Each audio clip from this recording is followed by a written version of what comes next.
বিসমিল্লাহির রহমানির রহিম। কিভাবে খুব সহজে ঘরে নুডলস তৈরি করা যায় আজকে আমি আপনাদেরকে দেখাবো। দেখুন 2 চামচ ময়দা নিলাম,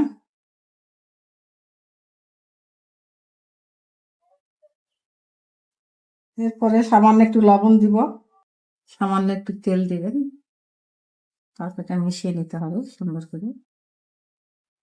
মিশিয়ে নিয়ে পরিমাণ মতন পানি দিবেন।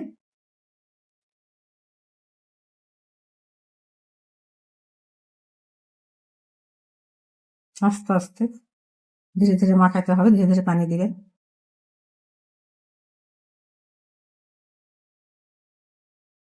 বেশি পাতলাও হবে না, বেশি ঘনও হবে না।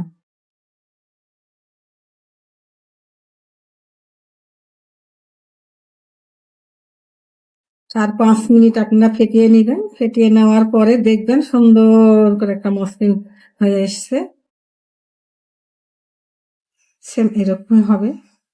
এই যে এরকম একটা তাওয়া বসিয়ে দিয়েছি, আর এই যে বোতলে ভরে নিয়েছি, এই বোতলটাতে 2টা ফুটা করা আছে। এই যে দেখবেন 2 ফুটা ভরে আপনারা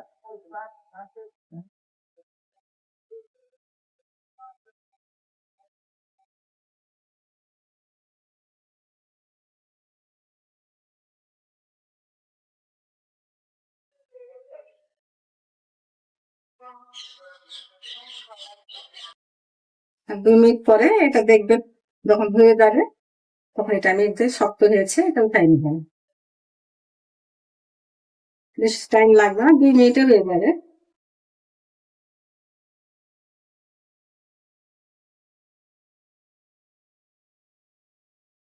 দেখুন কিভাবে বানাইলাম, আবার দেখেন দেখেন আপনারা বুঝতে পারবেন, আপনারা নিজেই বুঝতে পারবেন, নিজেরাই বুঝতে পারবেন।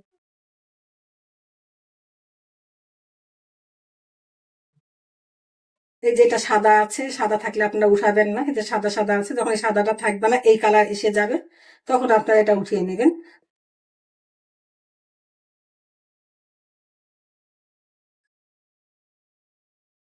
এই যে দেখুন পাস্তাটা, নুডলস পাস্তাটা কেমন হয়েছে, যে নুডলস দেখুন, হ্যাঁ, এইরকমই হবে। আপনারা এরকম করে বানিয়ে নেবেন, বোতলটা ফুটা করে এরকম করে হবে এটা।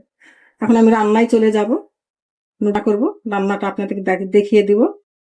আমি পাস্তা অলরেডি বানানো শেষে। চুল ভাজার জন্য যা যা উপকরণ লাগে সব আমি এখানে থালাতে নিয়েছি।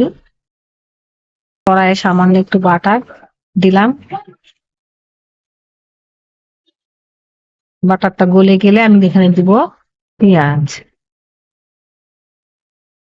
হালকা একটু লাল হলে দিব গাজর।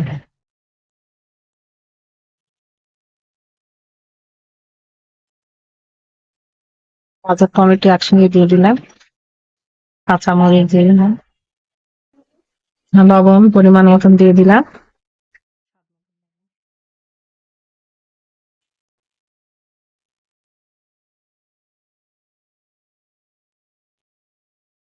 একটু নেড়ে চেড়ে নিয়ে হালকা ভাজা ভাজা হইলে, যেটা বেশি ভাজা যাবে না, মরিচ গুঁড়া দিয়ে দিলাম। গাজর কম ভাজলেও হয়, গাজরে সব বেশি নরম করা যায় না। দিয়ে দিলাম নুডলস,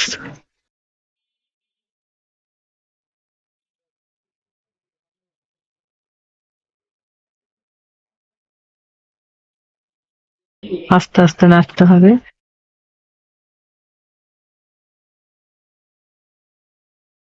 হালকা ভাবে নেড়ে নিলে হবে।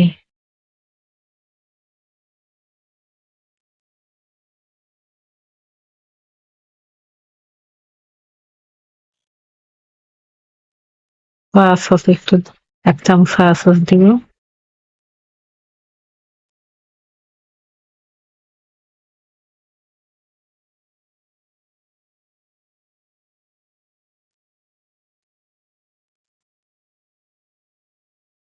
এখন আমার নুডলস খাওয়ার জন্য রেডি হয়ে গেছে। আমার নুডলস যদি আপনাদেরকে ভালো লাগে, বেশি বেশি শেয়ার করবেন এবং লাইক করতে অবশ্যই ভুলবেন না আপনারা।